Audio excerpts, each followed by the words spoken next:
This is our mash tun. All these kettles are like custom made. We draw products and order here in Latvia. So yeah.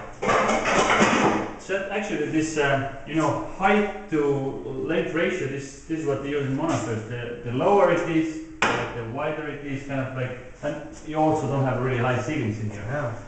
Actually, like kettles where all the system was adjusted to the Height. place, like to the height and. So a free system. Yeah. Okay. They're all same So amount, right? yeah, it has like